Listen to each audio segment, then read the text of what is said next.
guys, welcome. I'm Jen Burson. I'm the founder of Generation PR. I'm also the creator of the Profitable PR Pros community and an entire suite of programs that are designed to help you learn how to become a pitching powerhouse and how to launch, grow, and scale your own profitable agency. Today's topic is 8 easy pitch tips that we can use to help improve your results today, to help convert your pitches and keep you converting to press wins without spinning your wheels, without continuing to have to go back to the drawing board all the time. So pitching, it is the bread and butter of PR, as we know. And we know you cannot land killer press placements for your client without sending really great pitches. Okay. But we've also heard from our journalist friends that their inboxes are insane. You think yours is crazy? I've had one Huffington Post editor back when it was like just the crown jewel, tell me that she got 75 qualified pitches every single day, on top of all the other nonsense, right? So we want your pitches to be easy to stand out and not be easy to be passed over. So it could be just the little tiniest details that make the difference. And so we're going to share just a few small adjustments that can take your pitch to the next level, make it irresistible to editors in your niche. Seriously, simple tweaks, right? So number 1, personalization is everything. These robotic pitches, spray and pray, is not only not going to get the job done, it's obviously extremely lazy. This is going to make a bad impression. It's not going to make no impression. It makes you look really bad, makes you look really lazy. And they can sniff out these spray and pray pitch angles, approaches, emails, whatever you want to call it, because they're not worth your time to even send them. They can sniff it out a mile away and it goes delete, or sometimes editors will forward them around and be like, get a load of this nonsense. Can you believe this? Not only is this not a good fit for me, but this person has no idea what's going on in this industry. Like, I'm never going to accept a pitch from them again because clearly they're wasting my time. And so I'm never going to look at it again. And I know it goes without saying, but we kind of have to say it because you would be shocked at the number of pitches that well-respected PR agencies, their teams are sending out that are lazy and spray and pray and just like ineffective, right? So your pitch needs to speak to who the editor is, why this story is relevant and important for them, and why it's the right choice for their publication. Why is it relevant to their readers? What value does this information, this expert, this product, this story angle, what does that add to their readership? And every part of your pitch should be personalized, from that subject line to the pitch body and the call to action and the signature. Every part of the pitch personalized, put it in effort to connect with your media contact, craft a message that is for them and only them. Even if the body has the same idea, the same kind of information for them to consider, you can write in a tone that is similar to their writing style. You can personalize the intro, the body, personalize the signature. Do not forget to show them who you are. So this is a great way to deepen your relationship with your media contact, form a stronger connection. Okay, that was number 1, personalize everything. 2, stun them with your subject line. So this is the first impression that a journalist is going to see. And they get a lot of emails. We know that the vast majority of them will be delete. So you have to pique their interest, grab their attention right away. And the subject line should just get them to click and open that email. So keep it on the shorter side. An interesting subject line that is super lengthy is useless.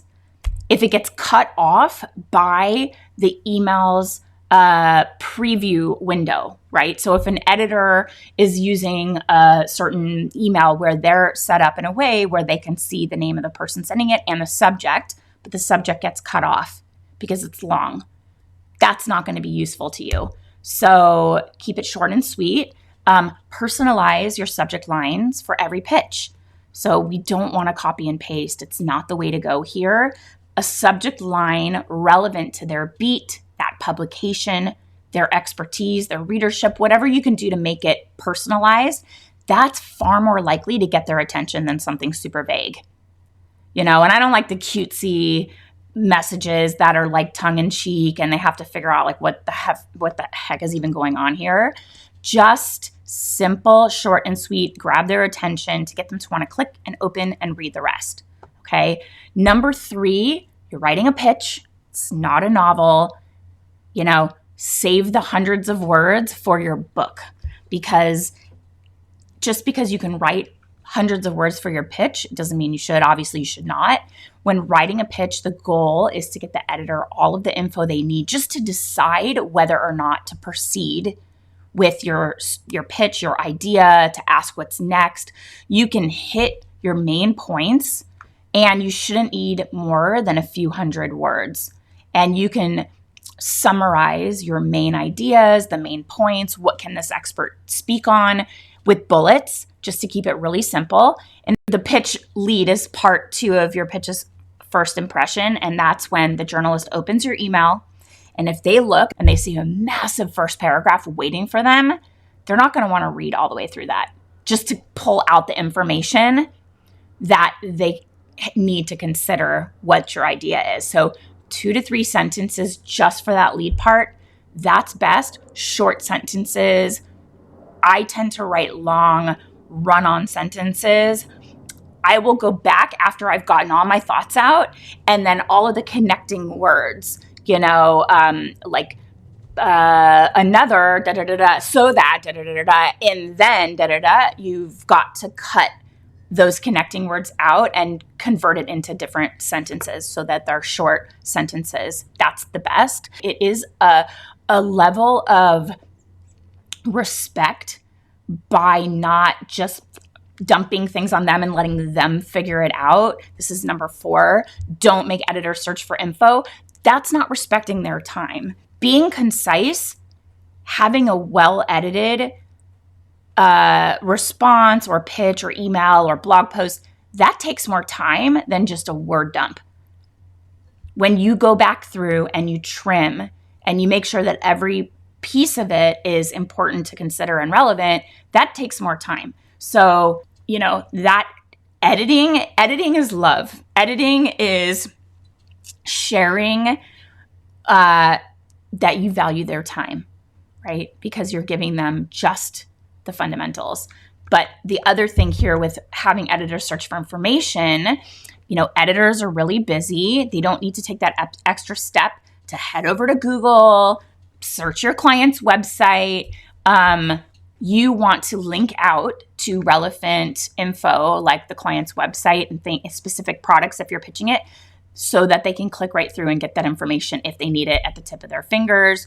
The other thing you want to make sure is that you go through your client's websites and that they are accurate, they're up to date, there's no broken links. It's one of the things that we oftentimes are just so eager to hit the ground running. We're like, they're paying me, let's go. And they may not be ready, which means you aren't going to be ready. So sometimes when you kick off the engagement, you can spend a little bit of that time going through their assets and making recommendations to get them ready for press success. So that's part of it, is ensuring that the client's forward-facing content is complete, thorough, accurate, up to date, doesn't have broken links. So give them all the links, the information that they need, easy to access, and having all of that information clickable and accessible. It makes it easier for your media contacts to do their job, and it keeps the bulk of that content out of the pitch. But the other side of it, flip, is do not go overboard with your linking. It's like that's sweet spot. So putting a ton of links into your pitch text No. It gets overwhelming for them to read, and it can prompt them to just move on from your pitch. And you're only going to include necessary links and stick to like 2 at the most per paragraph. But here's the deal. PR pros for a while were trying to play nice with SEO that their clients hired. And a lot of times SEO was saying, we need anchor text links and we need to have our website linked to certain keywords that people are using in search. So PR pros would then say, like, for example, one of our clients wanted luxury baby blankets and they wanted it to link to their homepage. So they were asking us, every time you pitch luxury baby blankets, can you just include embedded in anchor text? So the words luxury baby blankets would be hot linked to the client's homepage. That will get you deleted. Do not do this. And if a client, we just had a client say, hey, we have a link tracking document and we want you to use these links and we want you to suggest to editors that these like UTM trackable links are the ones that they use. And we literally replied, that's not possible. Happy to discuss on our call. That's a no. That is a no. You cannot do that. We know now that a lot of the linking goes back to affiliate marketing, things like that. If your SEO team, if your client's SEO team is like, get the PR people bought into this and have their pitches go out linking these keywords that are valuable in search, that's a hard no. Because, here's the reason why. Editors have to go, sometimes they'll copy your copy, which is fantastic because you want it to be thorough, complete, accurate, and you know that if they are using what you send in your pitch, they're going to get just that.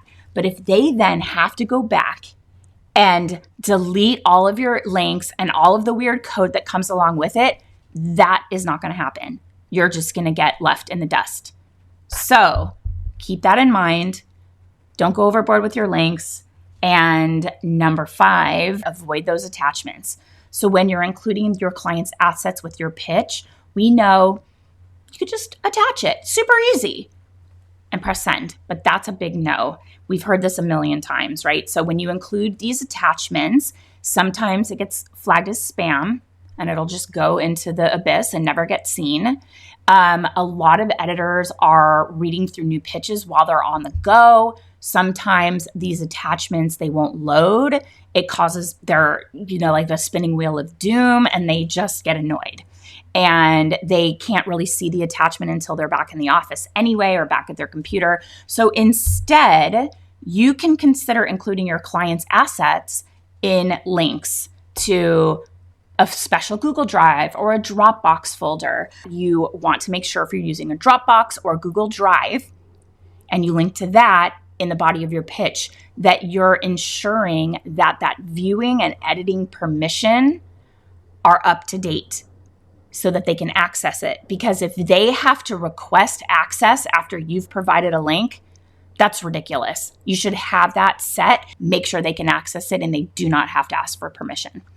Okay, number 6, it's getting that second set of eyes on your pitch. That's your best friend.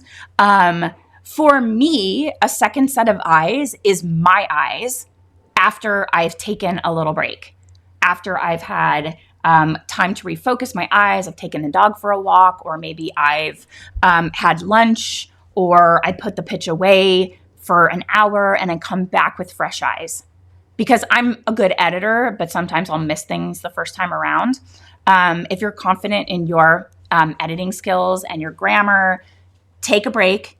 Look at it with fresh eyes. Editors, journalists, first and foremost, they're writers. They don't like pitches that have spelling, grammar.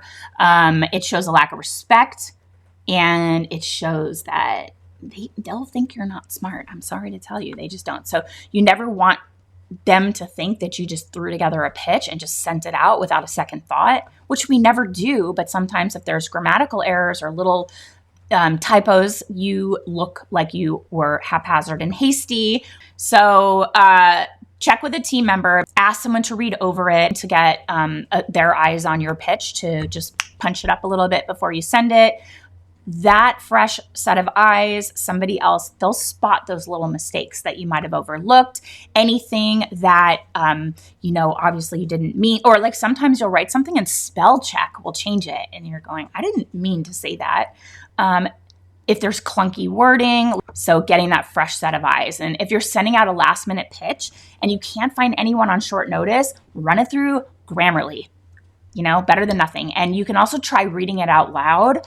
Turn on Zoom, record yourself, or turn on your iPhone and record yourself. And as you're reading it, if you trip up on your words or it sounds wonky, you can catch those small mistakes before it goes out. So that was 6. Your second set of eyes is your best friend, or maybe your best friend is your second set of eyes. Who knows? Number 7, send pitches when your contacts are online. So if you're working after your normal hours or on the weekends to play catch up, which is fine, and you're writing that pitch, wait until the work week to send those emails, or wait until normal business hours, because there's no point sending your pitch outside of working hours, because we want to respect that our contacts are unplugged and they don't really they're still on their phones and they're checking, and they'll be like, why did this person send a pitch on a Sunday night? I'm still on my weekend. I'm in weekend mode. So they're not going to even review it until Monday anyway. It could get buried in the bottom of their inbox over the weekend. It's just, I love if you want to catch up and get some stuff done in off hours, but boomerang it, get it set up or get ready to send it out during normal business hours. It's best to send your pitches when your media contacts are going to be online. They're going to have their inboxes open. Be mindful of those time zones. And your 9 a.m. isn't necessarily theirs. So if you're in East Coast and you're pitching, somebody that, happens to be in LA, that's going to be 6 a.m. for them, So also check holidays. And if you're reaching out to international publications, maybe they have a long weekend and you don't. So keep up with that. Number 8, this is all about the follow-up. Don't flub the follow-up. The way you follow up, it's just as important as your original pitch. And journalists and editors, busy people, they might have kept it in their inbox to get back to you. There's a chance they maybe missed it. They didn't see it. And if you haven't heard back and it's been maybe like 2 days, I'm not talking the weekend, but like business days, send a friendly follow-up email, check in, see if they've read your pitch. You can also set up a pitch tracker or an email open tracker to see if they've opened your pitch. Sometimes you can see they've opened it many times. If you don't get a response after that, then move on. And that could be moving on with a new idea for that editor. It could be moving on with that original pitch to a new editor at that publication or a different publication if you did an embargo or an exclusive or something. But once a journalist has accepted your pitch and they're in that writing process, leave them alone for a little bit. Keep that follow-up outreach to a minimum because you're going to annoy them. And you'll get back to them when they ask for other assets, but don't constantly reach out to them to find out how the writing's going. Trust that your media contacts are doing their job. Let them do it. Trust that you've given them complete, accurate information. If they need something else, they will ask you. After a little time passes, you can follow up and say, do you know when that's expected to run? Do a Google search first to make sure that it hasn't. Definitely make sure you are searching on your own to see if the article ran before you reach out. Because if that's easily gotten information and you're asking about it, it's annoying to them. Maybe your follow-up is a big thank you. Wow, just saw this come across Google Alerts and this is fantastic. Thank you so much. Always show your appreciation. So those are just 8 little subtle tweaks to amp up your pitching prowess like crazy. So thank you guys so much for being here today. Have a great rest of your week and I will talk to you soon. Bye guys.